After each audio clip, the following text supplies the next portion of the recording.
Ahojte priatelia, takže ako ste videli v úvode fotografiu Čurilovci, Čurilovská mafia, policajná mafia podľa Eštoka, Fica, Gašpara a ďalších. Ja neviem, či sú mafia alebo nie sú mafia, zastávať sa ich nebudem taktiež. Ja si myslím, že boli to normálni policajti, len prišla tá doba Matoviča, Hegera a Naďa, kde proste zverbovali týchto slušných policajtov a spravili z nich štvané hyeny tejto vlády. A ako som povedal, ja sa ich nebudem zastávať. Takže ja sa chcem viac menej rozprávať o tom, chcem sa zastať Matúša Šutaja Eštoka. Čo sa stalo jemu, sa stalo aj mne. Pozrite si to.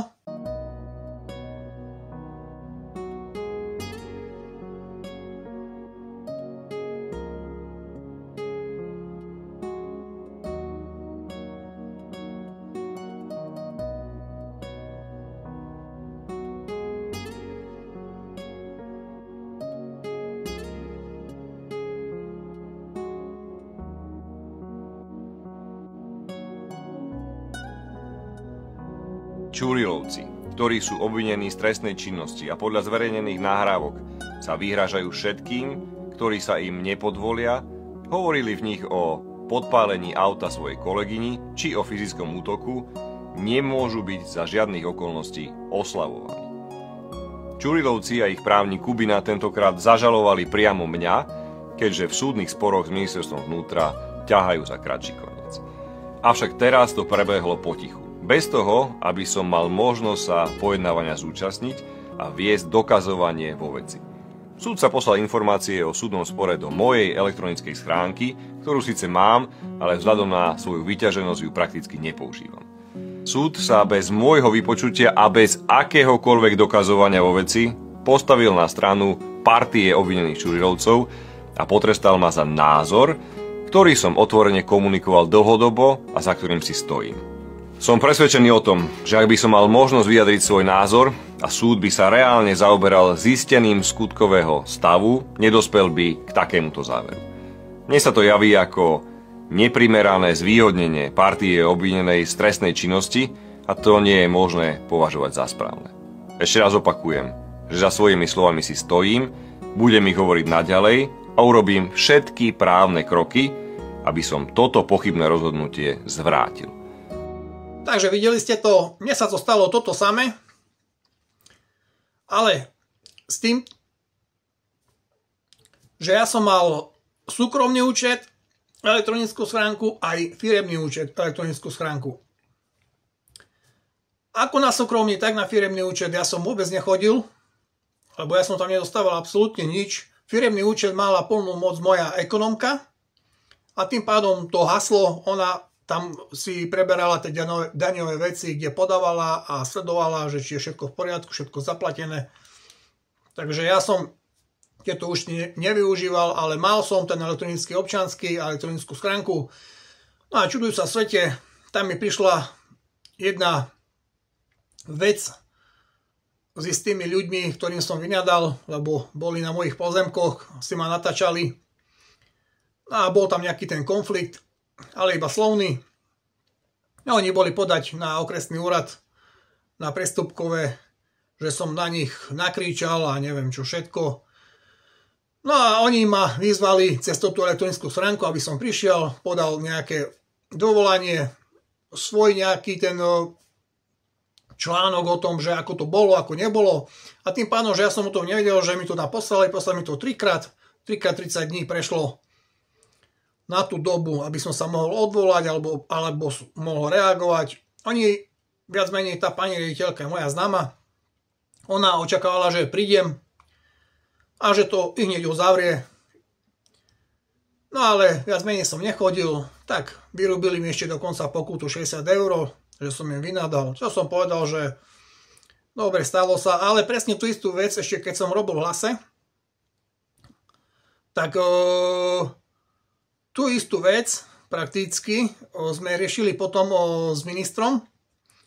No a povedal, že dáme dovolanie a tak ďalej. Ale viete čo, nie, to 60 €, Nie, to nestojí absolútne za to. Proste mne sa uľavilo, že som im konečne vynadal, lebo otravovali ma na živote dlhšiu dobu a konečne prišla tá možnosť, lebo normálne v živote by som v živote nepovedal niekomu nič zlé, nič karedé, ale prišla tá možnosť a jak plynuli tie roky, celé tie 3 roky, na ktoré už som mal na nich nejakú tú zlosť, tak potom som mi povedal všetko, čo som si myslel, aj z minulosti, aj z prítomnosti, aká bola. No, ale dám za pravdu Matošovi, že proste je s tým veľký problém, majú s tým problém aj ostatní obyvateľia, nielen ja, nielen on ako policajný prezident, prišiel na to, že ten zákon, ktorý je, není dobrý. Proste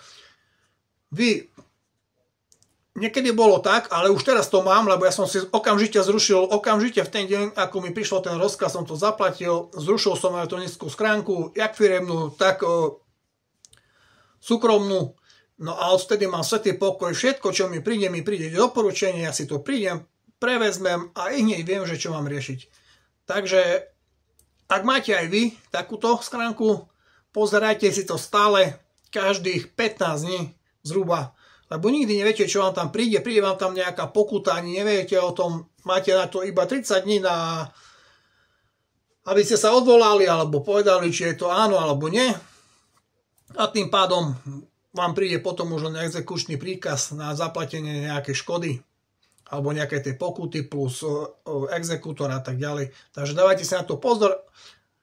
Radšej si to zrušte, ako ja, a choďte na tú poštu. Bohužiaľ, musím chodiť teraz na poštu, musím si tam všetko podpísať, prevziať, ale mám svätý pokoj. Je to zhruba 2-krát ročne. Ako firemné, daňové alebo nejaké veci, idem, prevezmem, dám, podám, idem. Alebo keď mi príde nejaký techničák, alebo neviem, hoci čo. Bohužiaľ, je to 2, možno nejaký rok aj 5 krát do roka, čo idem na poštu. Keď ma nenastihne poštár. Takže tak, priateľia. V tejto veci má hlas pravdu Matúš. Treba zmeniť ten zákon, aj keď niekto pošle elektronicky niečo, čo je nejakou formou ako pokuta, alebo nejaká výzva, alebo niečo, za čo mu bude hroziť nejaká finančná strata. V tomto prípade by som odporúčal zriešiť, aby to prišlo aj doporučenie osobne domov, lebo keď vám príde iba nejaká výzva na doplnenie nejakých tlačív, tak toto vám môžu proste posielať aj celý rok, alebo pokiaľ, ja neviem, sú aj menšie veci s tou elektronickou schránkou, alebo platíte, keď prepisujete auto, máte to lacnejšie a tak ďalej. Tieto veci, to sú maličkosti, ale takáto vec, a aj ty si sa teraz popálil na tom, tak takáto vec potom tomu človeku dosť aj mne aj ublížila. Takže tak, majte sa krásne.